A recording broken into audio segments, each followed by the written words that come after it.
I've seen things people wouldn't believe.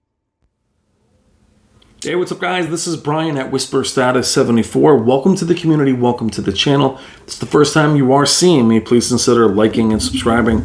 We are real tech for real people. Today you're looking at the Samsung S95B QD-OLED at 55 inches. I'm showing you PS5 gameplay. Special thank you to Robert and Wendy Zahn of Value Electronics for supplying the S95B for extended review. I enjoyed a full night of gaming in their showroom in Scarsdale, New York. Please consider making your next AV purchase through them. Check the description below and mention that you saw them and that Brian from Whisper Status 74 sent you. They'll take great care of you. As we're here looking at God of War, QD OLEDs are hyped, and are they overhyped? And there's a lot disruptor to the entire industry. And I will tell you, I feel they're actually underrated. Spending time with them and all kinds of content. As you see Kratos walking through here, as the sun glistens on his back, you can almost feel that heat. And though the image looks saturated or oversaturated, you can see the clarity. That's how he looks. The saturation could be due to the HDR, but you can see the colors are accurate. There's just more of them. QD OLED for me is like the blade of the TV industry. It is basically an OLED with all the strengths of an LED, but it has the contrast ratio of an OLED with the blacks.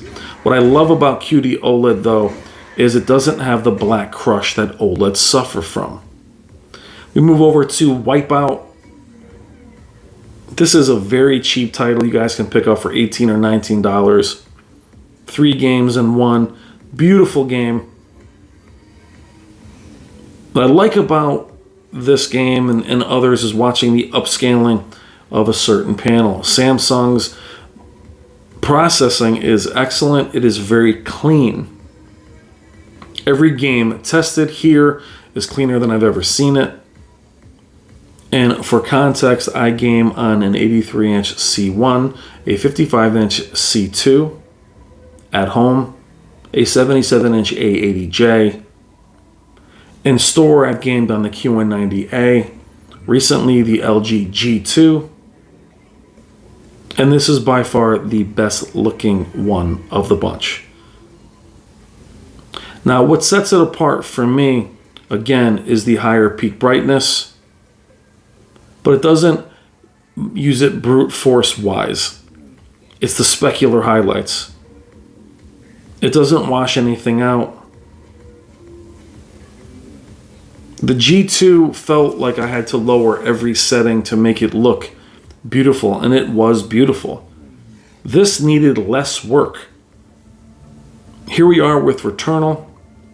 Recently tested this with the X95K, where they disable local dimming. Please check out that video. But this same scene where she's against the ship, that looks as bright, if not brighter, than the X95. Now, is it? Probably not, but it's the perception. But unlike the perception of OLEDs, where sometimes peak brightness and specular highlights can look painted on, you have the three-dimensionality of a QD OLED. There's parallax. These scenes pop. You can see the color jump. And whether it's a saturated color or not, I've seen these games on everything, and the colors look very similar. The difference here, there's just more of them. Quantum Dot's been around for a very long time on their LED lineup. However, the LED lineup lacked the contrast ratio, in my opinion, to really bring that forth. As we look here on Deathloop, it's one of the first games that I enjoyed on OLED. I thought it looked better with HGIG enabled. The reason I want to show you this title, as this title, like many current video or games, once you get into the interior, it has almost a hazy 5% gray bluish look, which is, as we see the flames here, it's a band fest for OLEDs. Every OLED I've tested this game on has immense banding. There is nothing here. Now, it's a terrible trend in gaming as the HDR is awful in terms of its contrast ratio. It's a hazy look. Doesn't look good on LEDs and does not look good on OLEDs, but there was no banding at all. First OLED I've ever seen not to have that. Now here at Dirt 5, as we're driving through, Dirt 5 tends to blow out the clouds. You'll see the specular highlights. They tend not to look clean. On the G2, I had to lower the settings quite a bit. I don't just mean the PS5's calibration in the beginning. On the QD-OLED, that was not necessary. You have all the detail, all the brightness, yet the skybox is still detailed. And it still has that dimension. It doesn't lose it. The game just looks cleaner. I don't know what Samsung's exact process is, but it looks phenomenal. I'm going to keep saying phenomenal and clear. Now, unfortunately, this video will be 1080p as I recorded half of it in 4K. Sometimes when you're filming and you're gaming and you're shutting cameras off and they switch settings. So unfortunately, you're going to see it in 1080p as the 1080p footage would not look good upscaled to 4K. Now, unfortunately, many of these games are in the beginning, but I've never seen this game, the Souls game, look this bright in the beginning. And the colors by this opening are some I've never seen. I'm not sure it's going to show up on camera, but it just seems more colorful. I never felt the need to show that part of the intro until I played this game on the QD-OLED. Now, on the whites, there is none of the cross-hatching or issues that OLEDs had a few years ago. You can see that the glow on his belt, the colors are more blue. There is more detail than I've seen running this demo on other panels. Specular high, look at that, blinding in that particular scene. Now, this is a few weeks later, and I'm still blown away looking at the footage. Spending time that day at Value Electronics comparing this to the QN90 at 95 inches, one of the best AV nights of my life. Playing this panel, if it has one flaw, well, it has two flaws. One, they're too small. We'll get that out of the way. And the other flaw is the remote is awful. The easy remote is anything but double tapping, numbers to get to the settings. I'll show you the settings shortly. Now, for me, this would have been LG's year. The C2 is an upgrade over the C1. Some find it incremental. I find the processing makes it cleaner. I do feel it's a bit brighter than the C1. G2 is a clear step up. And then this thing comes out of nowhere. Now, in terms of gaming, Samsung has always been a step ahead with their features, but because they were limited to LED and deactivating local dimming, they couldn't compete with LG. And now that's over.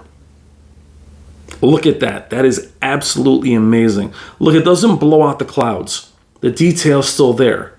Where again, in the G2, I had to back that down to give you those specular highlights without blowing out the image.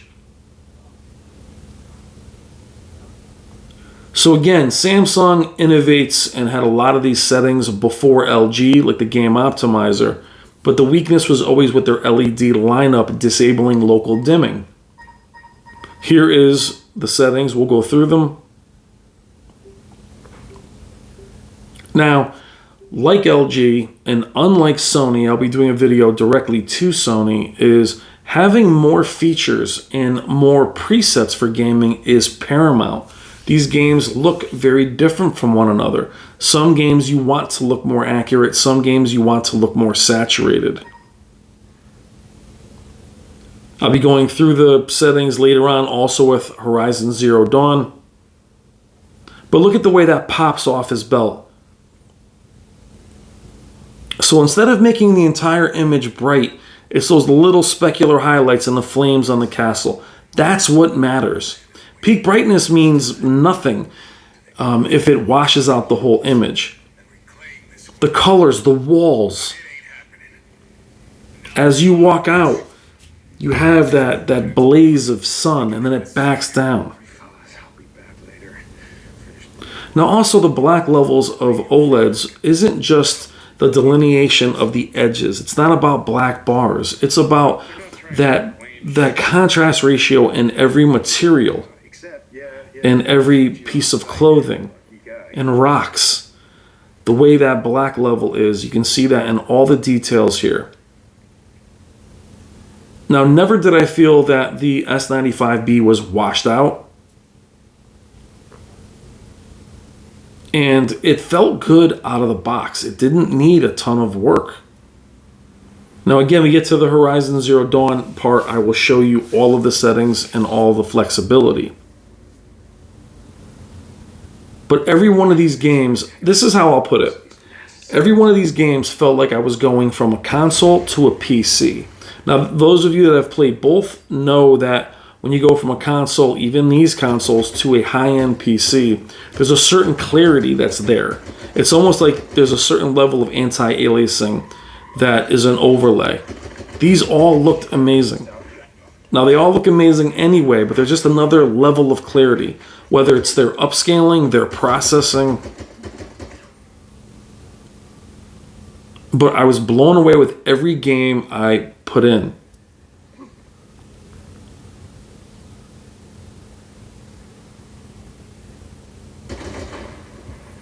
Beautiful. The specular highlights, again, all the detail and art that these creators put in is on full display. But the colors, the different colors. Here we are with Spider-Man, Miles Morales. You'll see these two Spider-Mans back to back. Again, in an LED, some of these scenes wash out. The saturation there, the gold, the glow. The sky being somewhat purple. To me, at times, quantum dots with the Vizios and some of the brighter LEDs felt like marketing. It feels like, look at that, the skybox is unbelievable. It feels like you're finally getting what they promised all these years. Now, if you don't like Samsung, I can't convince you not to like them. I've had my issues with them in the past, but I am not a brand loyalist. They win my business. Every company needs to win my business every year. I have no favoritism. But if this panel was larger, I would have it already. No question, no hesitation. I wouldn't even have to wait to see what else is coming out. That's how impressed I am with it. Biggest drawback, the remote is awful. That's about it. And getting to the settings is a little bit challenging. But look at that. Oh my God. Now again, gaming with the X95K, which is a very bright LED, mini LED in fact, the backlight master drive being disabled, the peak brightness here does not feel like it's less. A lot of times when you go from reviewing an LED to an OLED, there's always that little bit of, it looks a little dim. Not the case at all, especially in the whites. The whites tend to look white, where on OLEDs you get that grayish, ABL kicks in. This looks nothing like that. And again, it is flawless. No DSC, no banding. Now, I feel the need to keep saying that because I think banding is underreported on OLEDs. Now, as we get into Horizon Forbidden West, again, this is my go-to for the skybox, for the clouds, showing you HDIG, showing you regular HDR, dynamic tone mapping. Now, I will tell you now that me seeing this in movies, I'm also comfortable buying this without Dolby Vision. Dolby Vision implementation has been hit and miss since its introduction. I feel like the extra color makes up for it, so I would be fine not getting Dolby Vision, especially for gaming. As we go through the game optimizer, check out how you can alter the image. The presets that you have here, having 5, 6 additional presets versus other manufacturers' game mode. Between LG and Samsung, this is a must-have now. Being able to alter the image per game, and then also go into the settings and alter each preset, customizing it and then saving it is important. Now, for instance, going into FPS, you can boost everything, make it so you can see, lower the input lag as I'm showing you here, then leave that in that preset. You don't have to go back out and re-enable. We're showing you on the Sony, having to go all the way out just to disable VRR is arduous, it's pain. This is all here. Now, also going with the different input lags, did notice a difference in picture quality, which is important. Showing you some of the game mode features that they have here. Dynamic black equalizer. A lot of this is to increase visibility. This stuff actually saved their LED lineup because even though local dimming was disabled, you can also darken the blacks. Game Motion Plus also works well on Samsung's, both the QD-OLED and their LEDs, for those of you that like to use that feature. I did not notice any flickering of any kind. But this kind of attention to detail with gaming is something that a lot of these companies need to get their hands around. Here's the tone mapping. You have your advanced game HDR, then you have your basic HDIG, which I'll tell you with this panel, using HDIG, which I'll show you in a moment, I preferred it even in games where it wasn't supported. Where a lot of times with HDIG, you wouldn't even see a difference if it wasn't supported. You do see it here, and I do prefer it.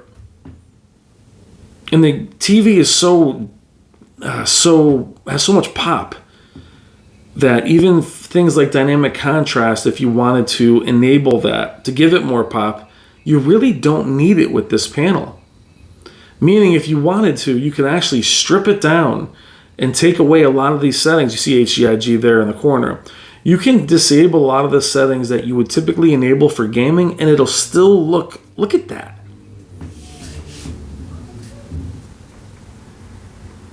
Now, all the saturation you see on the ground is visible in all of LG's lineup. It's not just a Samsung thing, but look at the specular highlights. Nothing blown out, no clipping. And as we go back to Horizon Zero Dawn, the first game, this looks just like it does on very bright LEDs. Now, this is my test. If that makes you squint, it's amazing how beautiful this panel is. Now, guys, it gets me nothing hyping the Samsung. No one's telling me to hype it. I feel that good about it. To me, the future is so bright. For me, the future is not micro LED. The future is QD-OLED. I can't wait to see what Sony has to offer. However, Sony's gaming in general, OLED or not, cannot come close to the game optimizers on both Samsung and LG.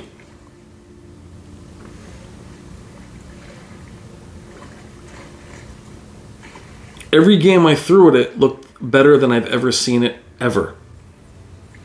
I couldn't even go back and say, wow, that one looked brighter or better on this. Even this part of Ghost of Tsushima, I even did the whole intro over and got rid of my saved game to bring this to you.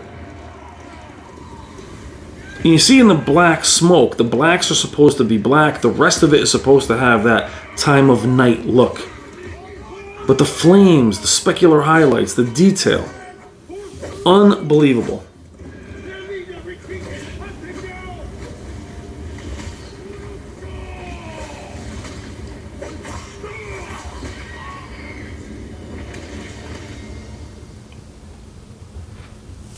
Excellent game, by the way. Amazing art design. But showing these on LEDs and OLEDs over the years, you always sacrifice for those high peak brightness, you always lost the blacks. For the blacks, you always had black crush of some degree. There is compromise in nothing on the Quantum Dot OLED, other than the fact that it's small. And it's got a terrible remote. And its settings are buried. Other than that, no complaints at all. The main concern for QD-OLED, especially the Samsung, is its longevity, as we don't know how they'll last. But for me, look how beautiful that is. Wow. I was smiling the entire time filming and just very excited for the future.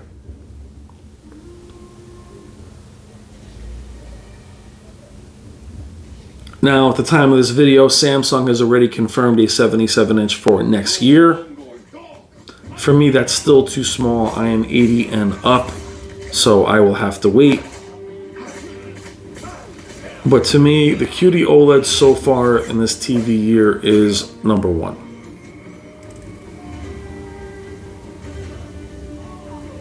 Is it perfect? It is not. But for me, being somebody who loves LED and always wanted LED to mature, I feel like we have that in the form of OLEDs. We've always said we wanted an LED to have OLED blacks. But what about OLED blacks with LED peak brightness on an OLED with more color? And that's what we have. As we transition into some SDR fighting, look at that, beautiful, damn. SDR games, typically OLEDs, people were always fearful that SDR would darken. SDR looks fantastic on this panel. Now again, Guilty Gear, the art design is amazing, but it can look drab. It is SDR. Again, look at the specular highlights, the sparks. It's everything Samsung's, the best parts of Samsung, I should say. The green, they all look a little bit more colorful. Now again, if you want to throw accuracy at me, throw away. I've seen it in movies, I've seen it in all kinds of content. It can be brought to be made more accurate, but here we are gaming. And again, all of the crazy color settings that you would implement on a Samsung are not even needed. The color is there, more color is there. More coverage.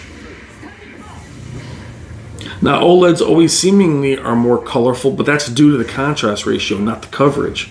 Here you have it, and the contrast ratio. With the excellent motion, I should have mentioned motion many times. I have no issues with motion. I don't feel you need the Motion Plus, but some people love it, and it works. It works. That's great. Better than clear on the Sony or anything like that. But I had no issues with it. The pixel response is spectacular. But all the different colors, which is why I show you all these different titles. As we segue and finish up with Ratchet & Clank, again, I've never seen this game look this good. I want to take a moment to thank all of you, those of you that have just joined the channel. Welcome to the community and family. For those of you that have been there, I love you guys. Thank you so much for your kindness, your generosity, and for your friendship. We have many more tech therapy videos coming. We've been killing it this year, and I thank you very much for, again, being there and listening to me. Just blah, blah, blah, but I have a lot to say. Shh, doggies. As they're snoring next to me. All right, guys. Thank you as always. Have an amazing day. Let me know what you think in the comments. Love you guys. Wow, that looks so good. Look at all that color. Have a great night. Have a great day. Have a great morning. Take care.